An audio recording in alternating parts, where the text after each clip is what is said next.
না। 6 নম্বর, 7 নম্বর, 8 নম্বর এক হাদিসে 3 ব্যক্তির কথা একসঙ্গে বলা হয়েছে যাদের সালাত আল্লাহ সুবহানাহু ওয়া তাআলা কি করেন না, কবুল বা গ্রহণ করেন না। আর সেই হাদিসটি বর্ণিত হয়েছে সহিহ ইবনে হিব্বানে, ইবনে মাজাহ এবং আরো কয়েকটি হাদিসের কিতাবে। নবী আলাইহিস সালাম বলেছেন, সালাসাতুন, 3 ব্যক্তি আছে যারা নামাজ পড়লে তাদের নামাজটা মাথার 1 বিঘত উপরে উঠে না, আল্লাহর আরশ পর্যন্ত যাওয়া তো পরের কথা, অর্থাৎ তাদের এই সালাত আল্লাহর কাছে কবুল হয় না। সেই লোক কারা? হতভাগা। রাজুলুন আম্মা কওমান ওয়া হুম লাহু কারিহুন। 1 নম্বর হলেন ওই ব্যক্তি যে ব্যক্তি কোন এলাকার মানুষের মসজিদের ইমাম, তিনি ইমামতি করেন অথচ মুসল্লিরা তার উপরে অসন্তুষ্ট। অসন্তুষ্ট বলতে ন্যায়সঙ্গত কারণে অসন্তুষ্ট। নাম্বার 2, ওই মহিলা যিনি সারাটি রাত কাটিয়ে দিলেন অথচ সারা রাত তার স্বামী তার উপরে অসন্তুষ্ট। যদি স্বামী অন্যায়ভাবে রাগ করে থাকে, গায়ের জোর রাগ করে, সেটা ভিন্ন কথা। 3 নম্বর, আব্দুন আবেক, ওই গোলাম বা কৃতদাস যে মালিক থেকে পালিয়ে গেছে।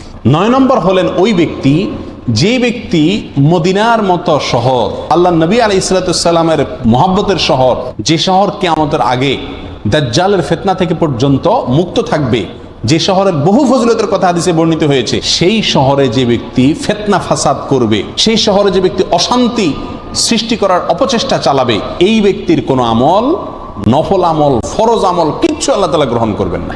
এরপরে আসি 10, 11, 12 3টা পয়েন্ট আসছে এক হাদিসে। আর হাদিসটি বর্ণিত হয়েছে সহিহুল জামের ভিতরে, তাবরানীদের ভিতরে আসছেন। নবী সাল্লাল্লাহু আলাইহি ওয়াসাল্লাম বলেছেন, 3 হতভাগা ব্যক্তি আছেন যাদের কোনো ফরজ নফল কোনো আমল আল্লাহ সুবহানাহু ওয়া তাআলা, নফল বা ফরজ কোনো আমল আল্লাহ তাআলা গ্রহণ করবেন না। কারা তারা? নাম্বার 1, মা বাবার অবাধ্য সন্তান, মা বাবাকে কষ্ট দেয়, মা বাবার ন্যায্য দাবিকে মানে না। 11 নম্বর হলো মান্নান। মান্নানকে? মান্নান হলো ওই ব্যক্তি যে ব্যক্তি দান করে খোটা দেয়।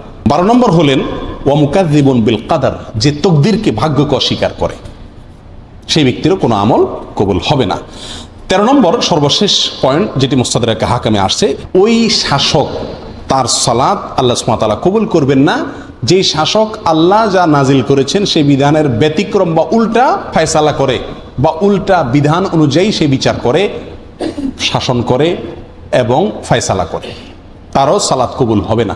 তাহলে 13 ব্যক্তিকে আমরা পেয়ে গেলাম যাদের সালাত অথবা নেক আমল আল্লাহর কাছে কি হয় না, গ্রহণযোগ্য হয় না। আল্লাহ তাআলা আমাদের সবাইকে এই 13 ক্যাটাগরি থেকে নিজেকে মুক্ত করার তৌফিক দান করুন।